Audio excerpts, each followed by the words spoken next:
been to lightning talk sessions before, but speed is of the essence. First off, I'd like to thank our lightning speakers, since at the end things tend to get a little crazy at a lightning session. This is also my warning to the speakers of this is the order you are in. Okay. The only rule in lightning talks is 5 minutes. At the end of 5 minutes, we will all applaud very loudly, and the speaker will be done. Okay? And we actually have signals for them, cards that we will hold up to let them know, and when the dreaded white 0 card is held up, they are done, and we should all then applaud very loudly. Okay? And the main thing here is to listen. We will make all of these slides available after the conference. Okay, let's get going. Dan North from ThoughtWorks on getting lean. Thank you. Hello, I'm Dan North from ThoughtWorks. I didn't want to be at a conference and not hear the sound of my own voice. Okay, so I want to talk about secondary effects of test automation. We're getting very excited about test automation. The obvious effects are things like your tests run repeatedly. You don't forget to do them, or you don't forget to do the boring ones once they're automated. What I'm interested in is the options and the behavioural changes you get as a secondary effect of that automation. So we're on a schedule. I've got 5 minutes, 10 slides, 3 things to talk about, 2 acknowledgements and 1 shameless plug. But that was slide 2, so we're on slide 3, which says 7 at the bottom. Okay, I can't count. So first things, 3 things to talk about. First thing, there are 3 types of lean with different objectives. So lean isn't a single thing. Lean is like a set of principles of which there are 3 different types of practices, and then there's various implementations of those practices. I'll explain what I mean in a second. Software delivery involves at least 2 of them. The reason I've underlined the word delivery is it's not just about, thank you, 4, that's not intimidating at all. So delivery, stay with me guys. Software isn't delivered until someone's had an idea turned into working production software. So I'm not talking about the programming and the testing bit, I'm talking about the whole pipeline. That involves at least 2 of them. Test automation allows you to use lean principles, that's the third point, tying the first 2 together. And that's what I mean by secondary effects. Okay, first point, there's 3 types of lean. It's all about eliminating waste. We've all heard about lean manufacturing, all those things. Lean is about eliminating waste, but there's more. So there's also things that you're trying, there's metrics that you're aiming for. So in lean manufacturing, which is like the Toyota car plants, it's about minimising variance. Car, broken car, that's wrong, okay? Lean product design is about maximising discovery. New thing, same thing, that's wrong. Okay, so it's a slightly different focus. And that's why when hybrid cars came out, Honda were the first to market, Toyota has stolen the market. Whoa, 3. And then lean supply is what we now call supply chain management, optimising throughput. Software delivery involves at least 2 of these. Running tests and deploying software, like creating the software, is a running tests and deploying software is a production process. That's lean manufacturing.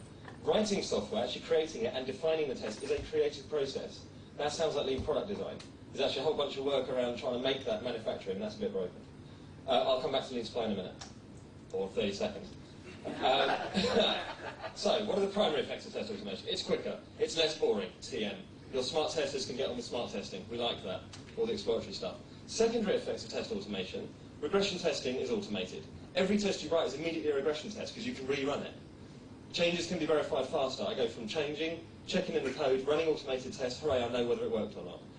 Integration testing is automated, so releasing software is easier. All these things together mean test automation allows us to use lean principles. 2, I'm going to be ahead of this is fantastic. So, going back to the earlier slide, writing software, creating software and tests is lean product design. So with automation I can discover things more frequently. That was the metric I was trying to increase. Testing and deploying software is lean manufacturing. Automated tests don't vary. Test. It's the same suite every time. I'm just adding stuff to it. Automated deployment is deterministic. It's the same set of rules that happened last time. So that means I can frequently release high-value software, which is great. Earlier ROI, great. More responsive to business needs. Just-in-time analysis and testing. I get concurrent stuff going on. So I do my analysis just ahead of my coding, just ahead of my testing, and I'm ready to release that stuff. Suddenly I've got lean supply. I've got supply chain management of my software delivery process. And that's kind of what I wanted to say. So I've got 2 people to thank. Mary Poppendick. She's written loads of this stuff. She's just got a new book out, which I'm going to plug, so it's fantastic. Implementing lean software development from concept to cash. And a guy called Robin Gibson at ThoughtWorks, who did all this stuff in Keynote, and I made it ugly. So well, shameless plug. So this is me to you guys. Are you moving in this direction? Are you looking at the lean approach, the agile approach to your software delivery, and using test automation to achieve that? Do you want to be better at it? Come and talk to me. Got time for half a question. I'm done.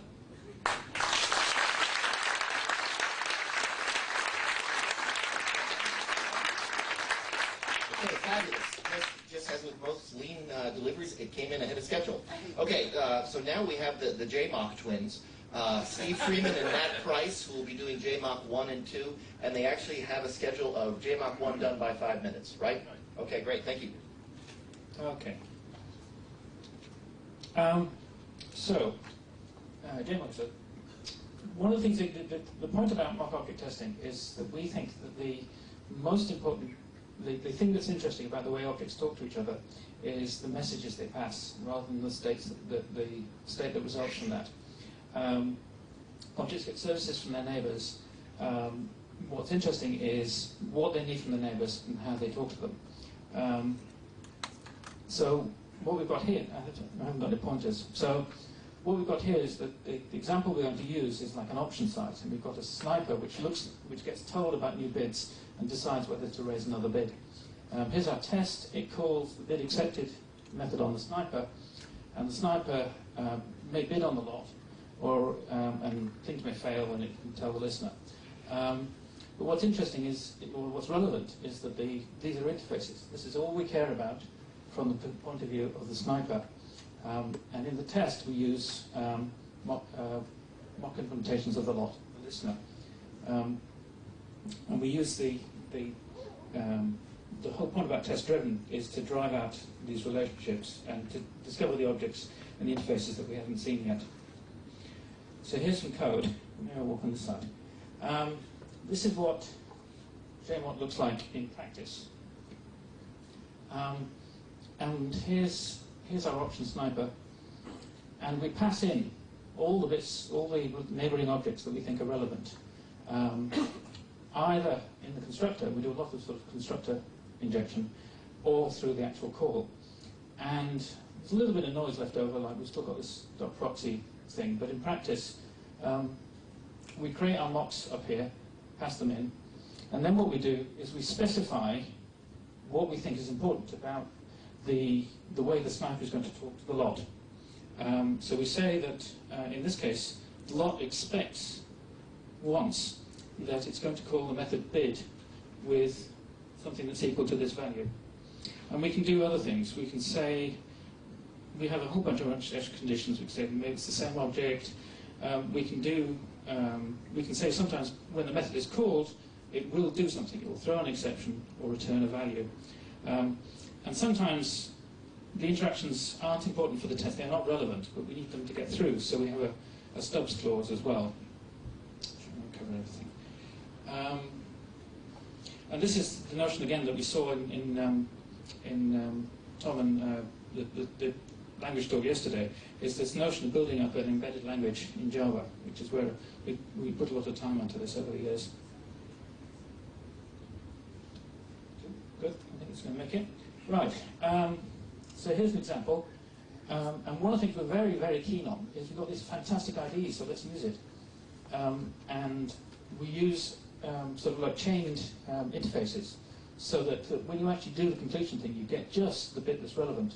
And as you work your way through, it's like a workflow in the type system.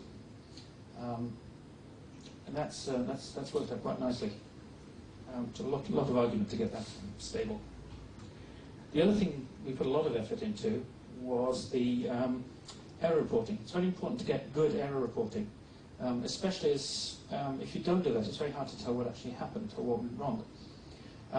So here's an example of a failure, and it tells you that what you actually did was call lot.bid with this value.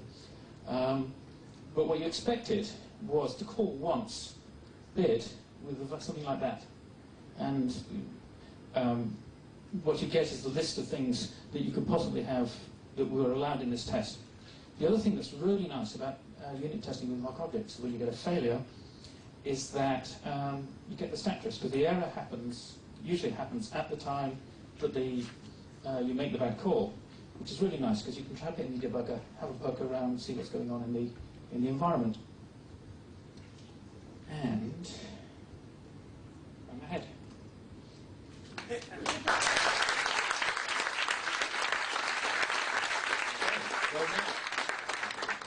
Thank you. Right, so JMOC 1 has been around for a couple of years, and I know that there are people here who are using it in practice and in production. So recently we've been writing JMOC 2, and we checked the first version in on Wednesday, just before the conference, and we thought we'd show users of it what they can expect, and hopefully encourage them to play with it and give us feedback before we make it a 1.0 release. The main differences are that is all Java 5.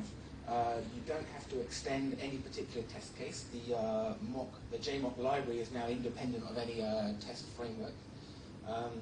Instead of having a mock object test case, you now create a mockery. So you start your test by making a mockery. I can't take that joke as my own. That was Ivan Moore's joke, but I've stolen it. And the mockery represents the context in which the object under test exists. Its neighborhood, the objects around it that it's going to communicate with and that you want to check. So the mockery is responsible for creating mock versions of these neighboring objects, and also for testing that they are being invoked correctly by the object under test. So you can see that at the top of the test, after creating the mockery, we then create some mock objects by asking the mockery to create them, and they come back as the type of object that we actually want. So we don't have any mock class, we don't have any proxies, all that mess. It looks just like the object that you would expect to see in production, but it's a fake version. We then create our auction sniper, passing in those objects that are being faked for us, and the code is now much nicer, easier to read. And then we create, in our actual test code, we then have to tell the context what to test, what expectations to test. And we do that by actually writing some cardinality constraints to say how many of these things do we want to happen, and then by actually making a call to a method of the mock object and passing in some parameters that we want to be equal. Okay. So here we say we want exactly one call to the listener of that method with those arguments. We can also say that pass in some constraints to weaken the constraints. We don't just want equal values. We can pass in anything of that type, for example, here. Allow is like stubs in JMOC 1, just as any calls or none or whatever. And we then say whether these expectations have to happen in order or in any order, and we can mix and match those ordering constraints to say by nesting them. So we can say some things happen in order, and some things can then happen in any order inside that, and then inside that something happen in order, and so on. Finally, we poke the object to see what it does, and then test that it actually did it. That's it, really. There's a lot of hideous hackery with Java. You can see that to make Java be even remotely readable, we've had to do weird double brace hacks and crazy Java 5 templatey things and stuff like that. But luckily it's all hidden and you can just make nice readable tests. So the advantage is that we get auto-completion in the IDE, no longer have to type strings to say what methods we want to expect. We can create methods in the IDE with quick fix from within the tests, and now they'll just get added into the interface that we're mocking. Very handy. And we can refactor, so it's now refactoring safe like EasyMock. Unlike EasyMock, it's a specification style of writing your test rather than replay and then or record and replay. And we find that very useful because it changes the way you think about writing the test. You're not just recording something, replaying and checking it's exactly the same. It encourages you to think carefully about what is important about the interactions in between the objects in this particular test case. And that's it. It's currently being put into CVS in the JMOC 2 module, and the CVS addresses are all on the JMOC.org website.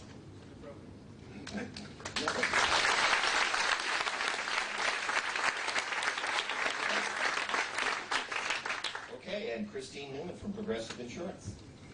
We're here to talk about getting more money for your projects today. Well, the first thing I'd like you to do is forget about thinking about ways that will give you less money for your projects. So if you've ever had any of these thoughts, like it's so obvious that test automation is a good thing, it's really not obvious to everyone, and certainly not obvious to anyone outside of IT. My management knows the ROI of test automation. They don't necessarily know the ROI of test automation. Or if you've ever thought, hey, I just built this, it's not my job to sell it to accounting. Also, please eliminate that thought. Let's look at how you can get more money for your projects. I'm going to suggest to you that your test automation project, however fantastic it is not really complete until you've rolled your own reporting, your test automation report outs that would come out of it. And what should be in these report outs? I would say quantify the value of your automated testing. A little bit of a challenge compared to how you might have thought about doing that. But first of all, I'll tell you as a hint, the answer always has to be in the form of a number. That's how you quantify the value of something. And second hint, it's almost never going to be the number of tests that you executed. That doesn't convey to an accountant what the value of your test automation was. And quite frankly, number of defects probably isn't going to help an accountant understand that either. Because remember, the back end of every project is a budget, and behind that budget is a bean counter, and that bean counter somewhere has to be convinced that he should send more beans your way. So here's a couple ideas. Look at how many production problems did you prevent. And remember, if you found a bug or you created a brand new test case that didn't exist before, that's a production problem that didn't happen, right? So that's a problem you prevented. How many risks did you mitigate? And categorize them by severity. How many high risks? How many high, medium, low risks did you prevent? And how many labor hours did you save in the process? If this were going to be manually tested, how many labor hours would have been spent on that?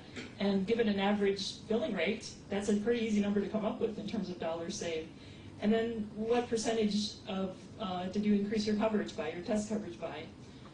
This list can go on and on. This is just barely scratching the surface. You could easily talk to your manager and ask that very question. What would help you sell this to accounting? What would really compel accounting to that this is worthwhile doing? So after the conference, you can certainly email me, but I truly hope you'll join in the Google post-conference blog and share your own ideas. I know you've all had successes at this, and some have had failures. I think this is a huge area of opportunity for us in developing test automation tools. We've got some fantastic things. We've seen just amazing things in these past couple days. Now we just have to translate that into terms that accountants can understand. So thank you.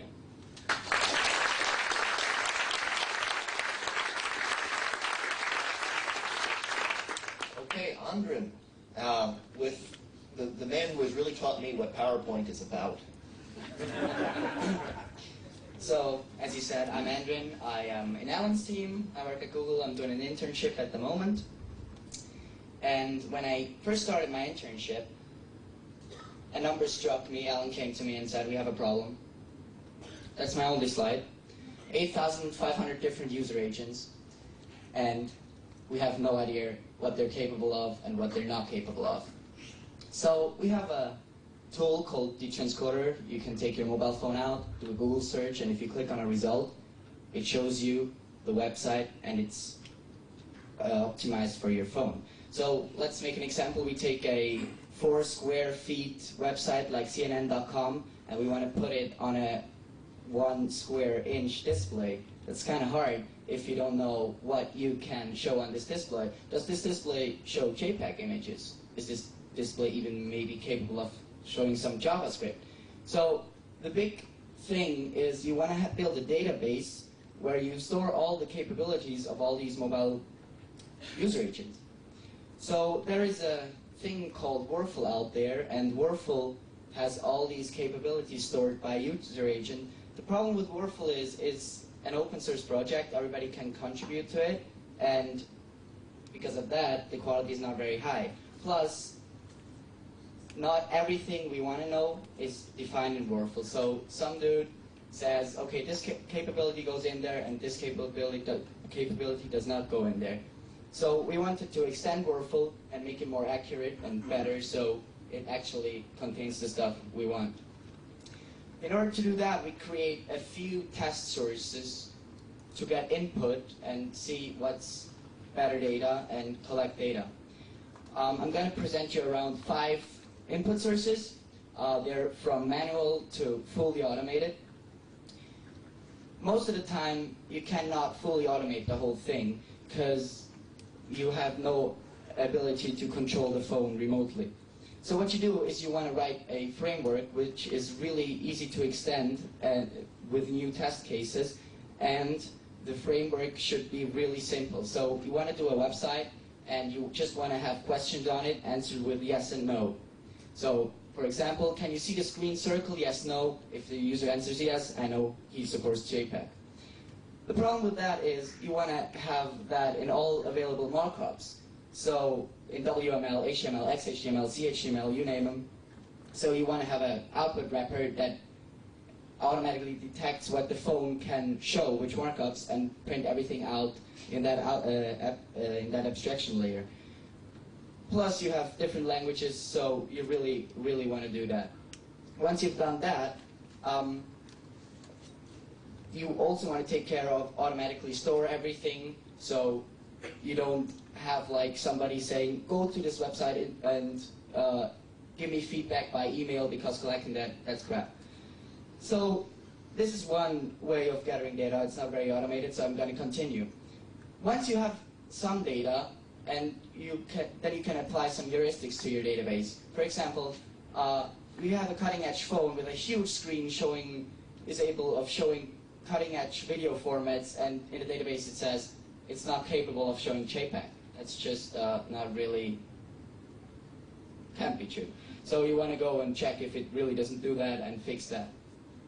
Then what you also can do is, of course, you can use third-party input like UA profiles from vendors, but they usually don't cover all you want, but you can make automatically a crawl that crawls through the web and uses that as an input source.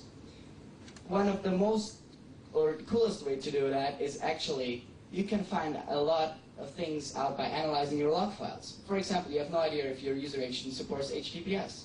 So what you want to do is, you look in your log files, if you find a log entry that says, this user agent was on this HTTPS website and then navigated on HTTPS websites. So you know it supports HTTPS.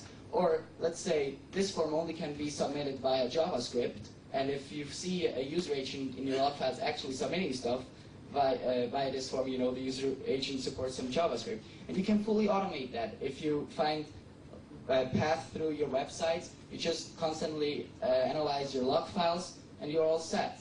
Then if you have all this input, you want to have a really cool tool that shows you the difference between your current database and all your input, and then by easy clicking it and applying your stuff there, you're all set, and that's how you do it.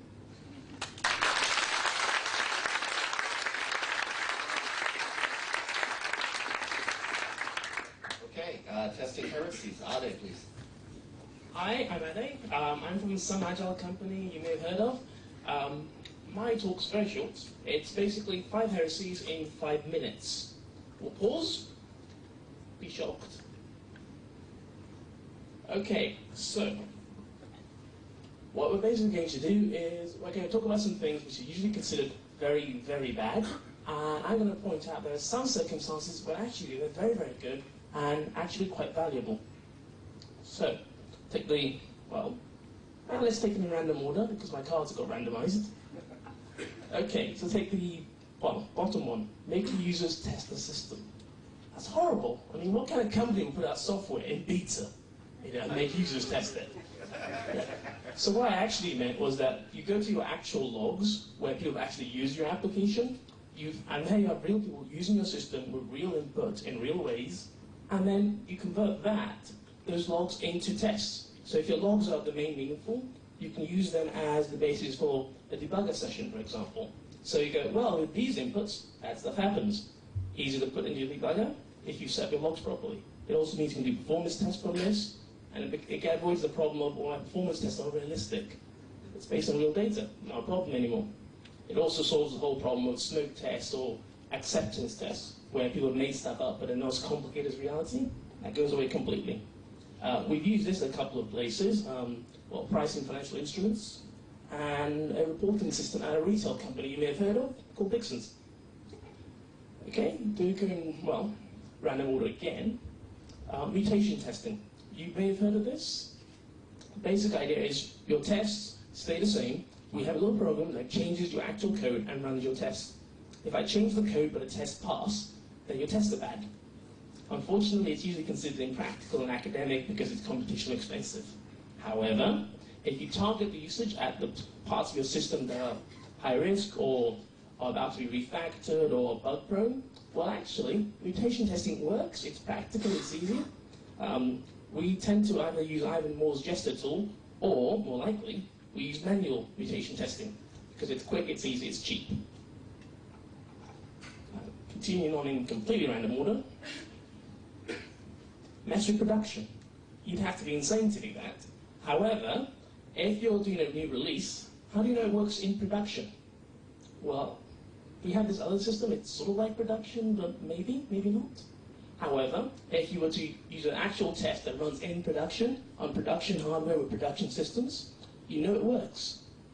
If you're doing banking, for example, and your integration is with another bank, they're not going to give you a fake bank to test it with. However, if you set up a test portfolio, for example, that both you and the other bank knows is not real, there's no money here, that problem goes away.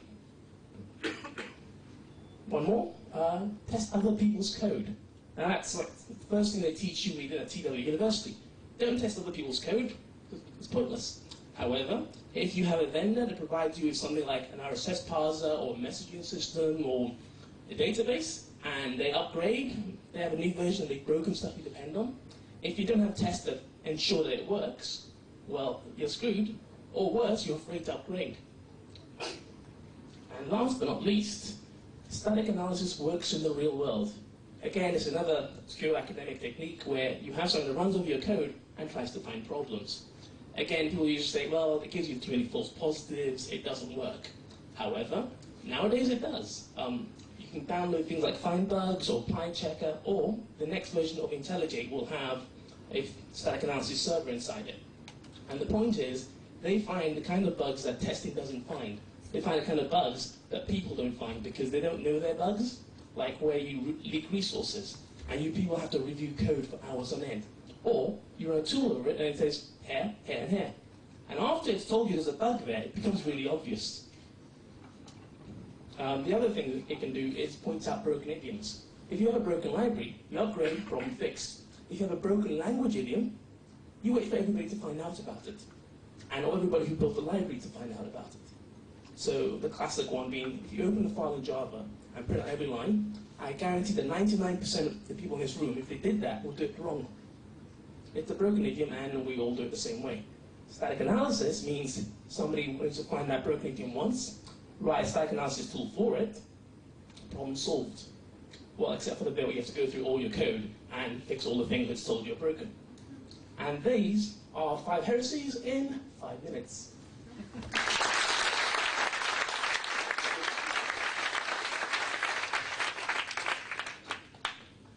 Thank you. Okay, Timur. This is using up your time.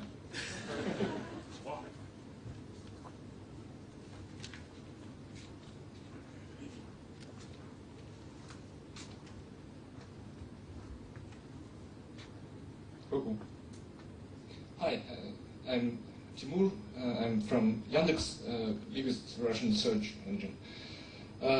First of all, I want to thank Garanka for a spectacular story of from us testing.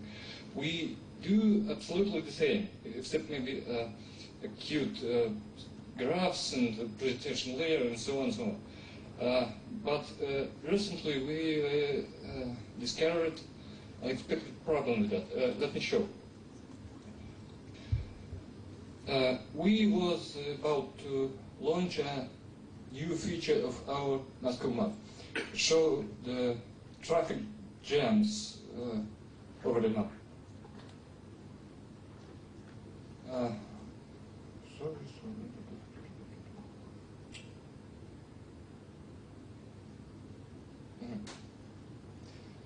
We did all the performance testing. Everything was just good, and we just announced the feature to the internal mailing list.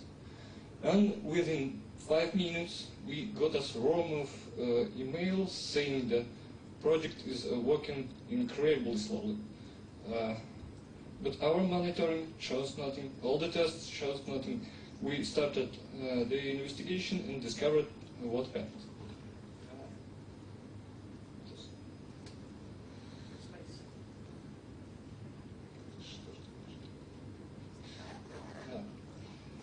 That page was containing loads of JavaScript calculation, so time needed for rendering the page in the browser was enormous.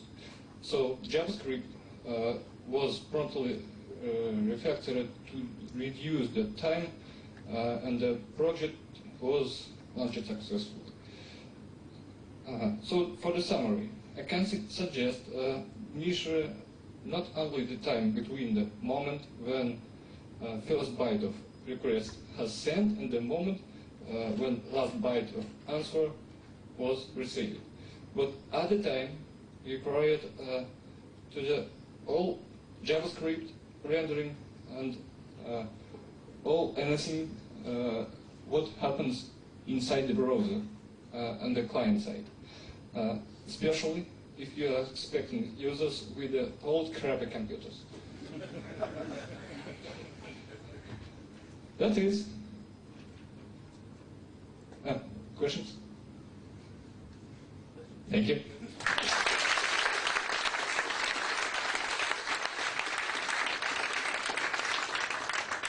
Okay, James Richardson on automated testing. Why bother? Hi there. My name is James Richardson. My talk is somewhat similar to Christine's. Basically, all this testing is great. It's really fun, all the rest of it. However, in the real world, IT methodologies and technologies, when applied to a business space, need to generate a positive P&L benefit, i.e., like, cool IT is not cool unless it produces numbers on the bottom line. So we know for sure at the moment that loads and loads of software projects don't do their testing properly. You know, we see huge software implosions in the media, and countless others go unreported. So if this automated approach is actually any good, then it should be possible to define a quantitative, convincing argument for its use, right? So otherwise, everybody here is just messing about with nerdy computer fun. So I guess you lot are probably the best people to ask, as you know, have a lot of experience with these tools. So I guess basically my question to you, don't necessarily expect it to be answered right away, is how then to sell automated testing to our peers, to management, to boards, to other companies, to improve the development community, you know, generally. Any ideas? Please send me an email.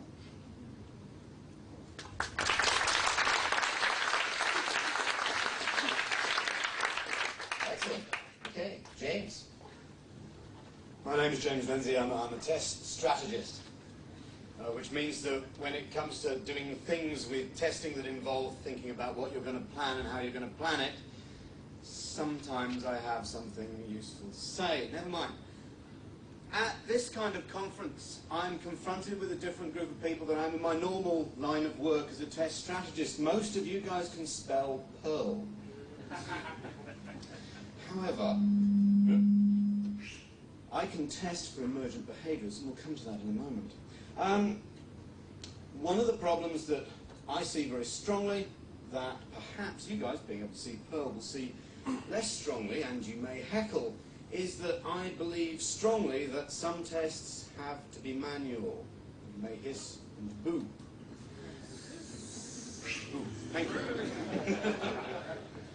Now, the problem with some tests being manual, is that some testers engage in manual testing because they're not very good. Some testers engage in manual testing because they are good. Some testers recognize that there are issues with doing everything in an automated way. In particular, when you look at surprises, emergent behaviors, things that turn up that you do not expect. The other thing about manual testers is, saving all those of you who have no testers, most of you probably have a manual tester somewhere in that production stream. Somewhere sitting after you is a tester that uses, well, if not their hands, then let's hope their mind. They use themselves to observe what's going on, not simply to trigger, but also to observe those problems. So as I've sat through these last 2 excellent days, I've looked at various things that I use as a manual exploratory tester, an observation-focused tester, when I'm not doing automated testing. And I've got a big list, and you might find that list there. It went up this afternoon. It may still be up by tomorrow, depends how hacked I get. Thank you to those of you who are competent at hacking. First thing, using snippets of code. As a general rule, testers should be able to code. If your manual testers can't code, please teach them to code. It'll help. Using snippets of automated code can help hugely. Replaying tiny bits of automation within a test that may be manual can not only speed things up and reduce finger trouble, it can also help you observe things otherwise you wouldn't have been able to observe because you're going faster, because you're going more accurate. It's a tremendously useful technique. Tiny snippets of automation. I say tiny. You may wrap up 10 minutes worth of typing in a tiny snippet of automation, but it can really help. Second thing, get your testers used to using Unix or other or other tools that have pipes and comparisons. Get them using these things. How else are they going to compare the dumps of 2 gigabyte databases? One database, another database, very large printout, very bored tester. Finally, we've heard a little bit about this today, but not perhaps in the way that I would use it. Virtual machines have been a coming technology for maybe the last 5 or 6 years. I use virtual machines to hand over bugs to my coders so that they can't say to me, it doesn't work on my machine. I give them ones where it does work on their machine, because I give them the machine. If I run a bunch of tests and I know that occasionally it fails, I might save a set of those. I might see which one fails. I might go back to my saved set. I might hand it over to my coders and say, see, it's about to fail on your machine. Happy tester, happy customer. Sorry to the coders. So, ultimately, yes, life is too short for manual testing, but you have manual testers out there. Their lives are just as short as yours. Please help.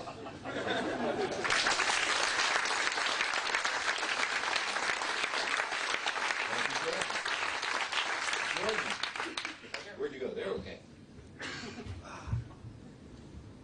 So coming into this, my perspective is a little different from a lot of you. First off, we don't do web applications. We're not doing things that are living on the web. We're doing client-server applications that are used within hospitals and medical organizations. Second, we're highly regulated because our products can kill people. We control linear accelerators that deliver radiation therapy, for example. That's one of the things we do. So that's my perspective coming in. So what I have identified is that most testing strategies that people put together have single points of failure. That means that if it gets past that gate, it's getting out into the world. And it came to my mind that we need to figure out how to solve this problem. This problem is very much similar to what you see with security, where they do defense in depth, or what NATO did during the Cold War, where they defended against a Russian invasion in depth. They had fallback positions. They knew that, yeah, they might get past this gate, but we'll get them here. And if we don't get them there, we'll get them here. So the question I'm posing to you is, how do we solve this problem? How do we drive a way so that our test strategies don't have these single points of failure? Here's some ideas. First is really need to start integration and coordination across all testing levels. I think we tend to view our testing levels as discrete, and they're not hooking up to each other. We don't have, as they would say in the military, overlapping fields of fire. And we need to look at that. So when you look at your unit, how does that connect into integration? How does integration connect into system? How does unit connect into system? How do they work together? How do they coordinate their activities to make sure that things are happening? Another area I think that we're really missing out on is in the wild. Yeah, we have Windows error reporting, things crash, and go boom. but there's so much more that we could do there in terms of collecting data on what's going on and with the states of the system, with non-crashing events, and picking that up, and making it possible for our users to report meaningful bugs, because instead of asking them what computer they're on, we just figured it out and put that in the bug report. The other thing is integration of our tool set. Manufacturing has done some incredible things with quality because of what are called ERP, or Enterprise Resource Planning Systems, the kind of stuff that SAP does. We don't have these systems that work together, that are connected together, so that we can see how it all goes from defect, feature tracking, all the way to how we're managing the project. Again, discrete islands that aren't talking to each other. We need to look at how to make those work together.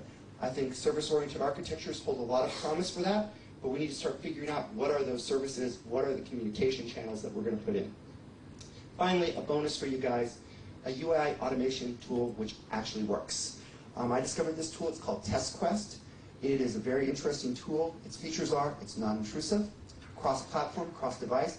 You can use it on a Palm Pilot as well as on a Windows machine, on a Mac, a Linux box.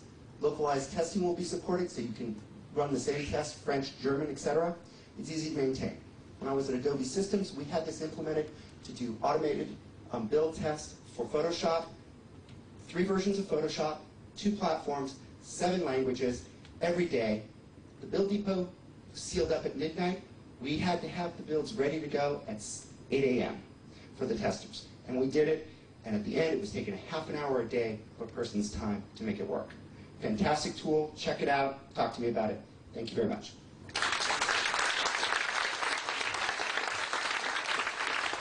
Thank you. Okay, and there is his contact information. And finishing us off, Ovid. You know, I'm so tempted to sit up here for about 3 minutes and not say a word just to see if I can beat the time anyway. My name's Curtis Ovid Poe. I'm with the Pearl Foundation. We're kind of like the Mozilla Foundation, except we're smaller, poorer, and people laugh at us. See? So, I'm reading on a QA list about this guy. He's complaining about his code. His code happened to segfault, but he had tests to find out why. Guess what his GUI did? Yep, his GUI went bye-bye along with all of his code. This annoys developers. So what you really want to do is you want to decouple things. If you have something which is generating test output, whatever's gathering that output and aggregating it needs to not be integrated too tightly. So you don't want an API, you want a protocol. So if that stream of data gets cut off, you don't want to have your GUI or whatever you have summarizing these results dying on you. So what sort of requirements do we want out of this? I want it to be human readable. I'm sorry, there's a lot of things which aren't human readable. You've got to look at the test output sometimes. But it's also got to be machine readable, and sometimes that's a little bit tough. What about XML? Some people say Perl's write only. It ain't got nothing on XML, kids. I mean, in fact, I'm not even sure it's write only, because if I had a pound for every broken XML writer out there, or parser for that matter, so I'm going to talk about TAP, the Test Anything Protocol, and I mean anything. TAP isn't language specific. It's not tied into a particular tool or platform or anything like that. Whatever language you want to write TAP in, whatever language you want to parse TAP in, it just works. Now, if you look at that, that's kind of human readable. You may not know what all this test output means, but you can pretty much figure it out. I got the results of my test. I got a test number. I got an optional test description. I have directives here, like this is a to-do test. We got skip tests available right here. We have test diagnostics. Got XML, expected happiness. It's also machine readable. That's a pretty simple grammar right there. Nice, simple. And it's mostly line-oriented. You know what that means? You don't have to wait for well-formed XML to get your results back. You can see your results continuously streaming at you while TAP's being spit out. We have implementations in Perl, and I've seen it for C. It's called LiveTap. We've got it for PHP. A lot of PHP testing tools now optionally output TAP. It's available for Python. I've seen implementations for Ruby. JavaScript has Test Simple. Even one for PostgreSQL just popped up a few days ago. Now this is driven by the Perl QA team, and that's a big bucket of suck. We need your help. Why? because this is being ported to a lot of other languages, and we need to know what you folks need. We got blinders on. We know what our needs are. We don't know what your needs are. So if you want to help, you can go out to the Perl QA list, which I conveniently put up there because I thought about that ahead of time, or you can email me, ovid@cpan.org, and we need to create a language agnostic list so we can solve your problems without them being tied to Perl specifically. Thank you very much.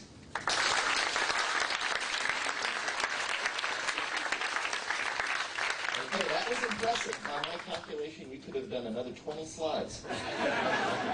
Okay, that is the end of the lightning talks. Thank you very much. Thank you to the speakers. And please, a round of applause for Veronica, who actually had the time measures in for us.